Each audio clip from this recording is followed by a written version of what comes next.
if you can accept that, here in this sifting through the variety of your life experience, you're constantly knowing what you want. Preferences are born within you all day, every day. You can't have a conversation with anyone. You can't eat a meal. You can't look around. You can't cease preferring. You can't cease preferring improvement. You can't cease preferring more than what is, because your eternal orientation is this never-ending expansion.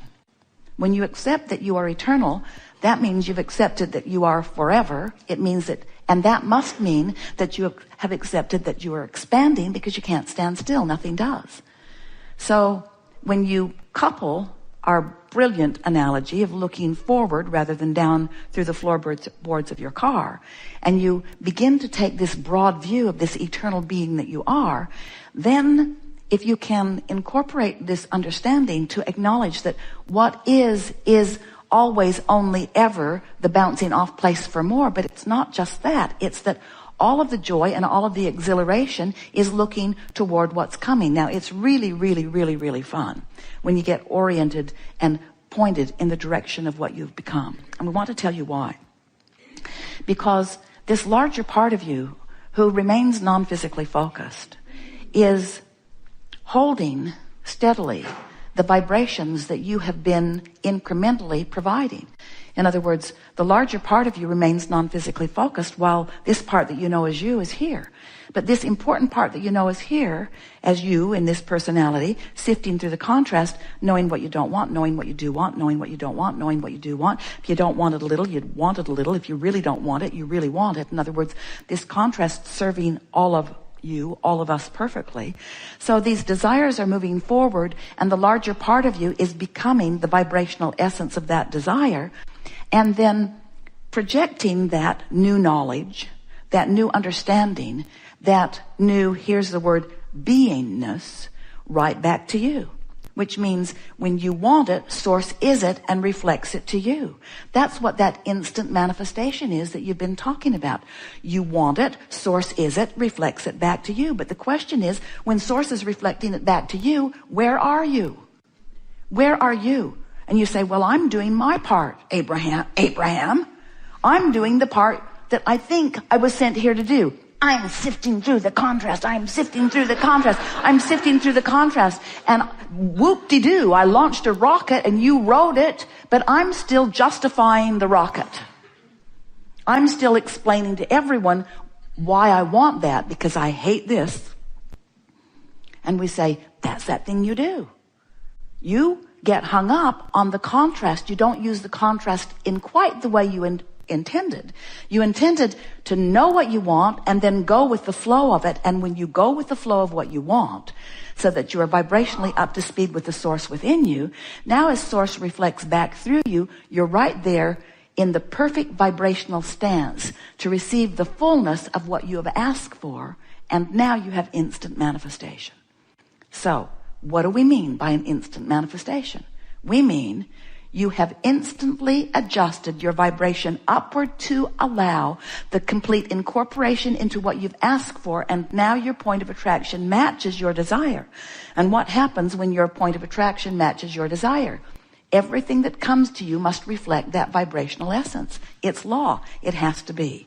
And if it isn't happening that way, it's because of what we just demonstrated to you. You're hung up on explaining why you want that, but you're not a match to the that you want. You're a match to the why you don't want the thing that caused you to launch the thing that you want.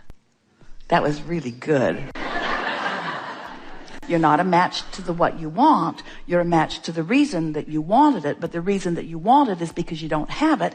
And when you're a match to the reason that you don't have it, you're a match to the absence of it. And when you're a match to the absence of it, you can't have it. And that's why you don't feel good. And that's why you don't allow the fullness of who you are, who has it and is it and bees it, to be right there with you now. You've got it pinched off because you're a match to the absence of it and to the instead of to the having of it. Couldn't be clearer, could it? Couldn't be clearer. Doesn't that just make perfect sense to you? Aren't you really wanting to be a vibrational match to what you're wanting? So then, does it not occur to you If this is true, and it is, everything that you or anyone has ever wanted or ever will want, you want it because you believe you will feel better in the having of it, then must it not be true that if you are able to feel good in the not having of it, that then it must come? In other words, if it's true that everything you want is because you want to feel good, then isn't the true manifestation that you're reaching for, isn't the manifestation that you're looking for the emotional response to the thing you're trying to create? Isn't it? Now, some of you are afraid to say yes to that because you think we're going to then announce to you, good, then no longer want anything. Just be the spiritual beings that you are. And that's pretty much what we're saying. When you give up the intoxication of the manifestation and you let the conjuring of the emotion be the manifestation that you're looking for, then you have accomplished instant manifestation. And then you say, yeah, but what about the car? What about the lover? What about the pile of money? What about the physical conditions? What about it? And we say, it has to come. That all must come. That all must come. But if you make your emotion conditional upon it coming, it can't come if your emotion is tied to the absence of it. So how do you make your emotion tied to something that you don't have? That's the kicker, isn't it? How do I make my emotion be a response to something that isn't yet? And we say, because you're smart. You have the ability to do that. Sometimes you have to get more general. In other words, sometimes you have to remind yourself, well, I believe in law of attraction. It's proven itself to me over and over again. I believe in my ability to focus. I've showed myself that on many occasions. I trust in the universal laws. I've practiced it enough to know. I have enough evidence. I get it that when I'm in a bad mood, things don't go well for me.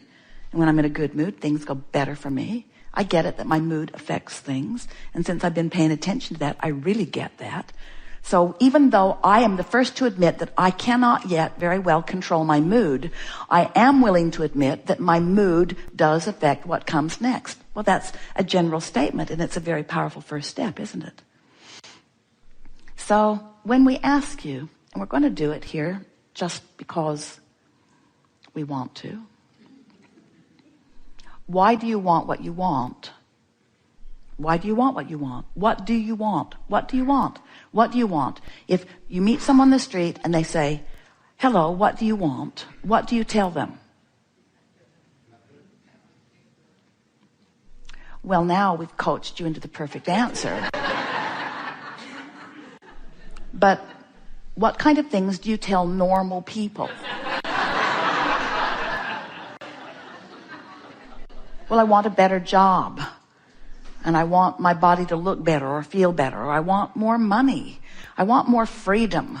I want to do more fun things. I want to have the freedom to travel. I want a better living environment. I want my... And of course you do say, I want to be happy. But most of the time, when you're thinking of manifestations, you're thinking of stuff, aren't you? Or conditions, aren't you? You're thinking of something other than your emotion over which you have complete and immediate control.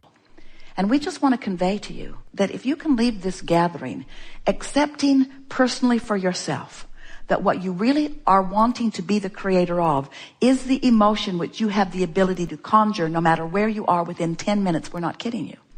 And that if you will, in fact, deliberately conjure the good feeling emotion within 10 minutes, whenever anything is out of whack for you, that you will begin to show yourself the power of your point of attraction. And we want to put this to you in a stronger way than we ever have.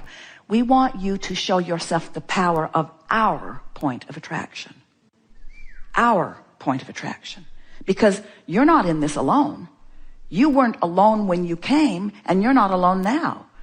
And you're not alone when you're moving through the contrast, and we're not talking about the other billions of people that you're interacting with or the circumstances and events that are around you. We're talking about the fullness of source energy who is present within you now, who has a powerful point of attraction. Now hear this. Oh, so good.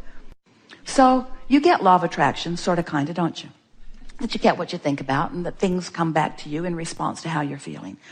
So you were source energy before you came into this physical body, and a part of you is here now. So there are potentially 2 points of view that are offering vibration, and law of attraction is responding to those 2 points of view. Those 2 vantage points, the vantage point of who you really are and the vantage point of who you're being right now this red hot minute. So as these 2 vantage points, let's say they're different. Let's say source loves the person you're looking at and you loathe the person that you're looking at. There is a vibrational difference. And that vibrational difference has 2 points of attraction, because law of attraction is responding to how source feels and law of attraction is responding to how you feel. And since you're in on all of this, you've got tension in your vibration. And that's what negative emotion is. It's the indicator of the difference in your frequencies. So we want you to know that this part of you, this non-physical part of you, will win. But you can tear yourself up pretty good in the process.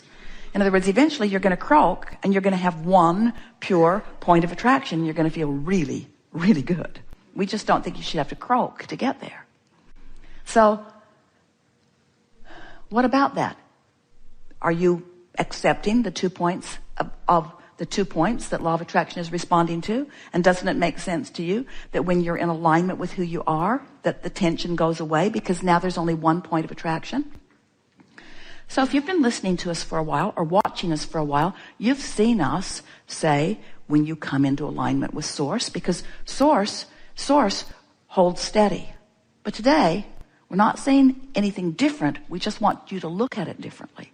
If source is always fully present right here, forward, in this leading edge, powerful now where you are. If source is right here with you, don't you want to release any resistance so that you can allow this 1 point of attraction? And the reason we're putting it to you like that is because it's one whopping, walloping energy that creates worlds point of attraction.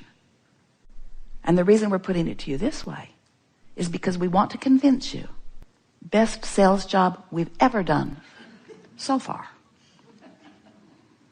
If you will work to allow yourself alignment so that you can be the full receiver of source right here and now.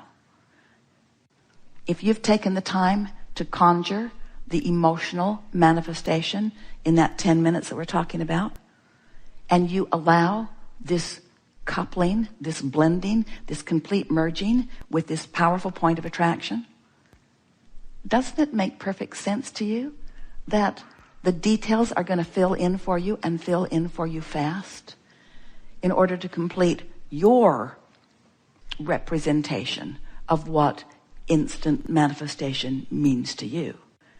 Because you never meant just feel good about the car I don't have. You never meant that. You never meant just feel good about the lover who's not yet in my bed.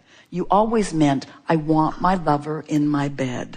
I want my car in my garage. I want the money in my bank account. I want credit limits on my credit cards. In other words, you always meant, when you talk about manifestations, you're talking about the fullness of it, and well, you should, because you are creators. You are creators. You didn't come here to sit on a cloud and just Om. That was not your plan. You came into the details of all of this delicious beauty, in all of this delicious leading edge representation of vibration.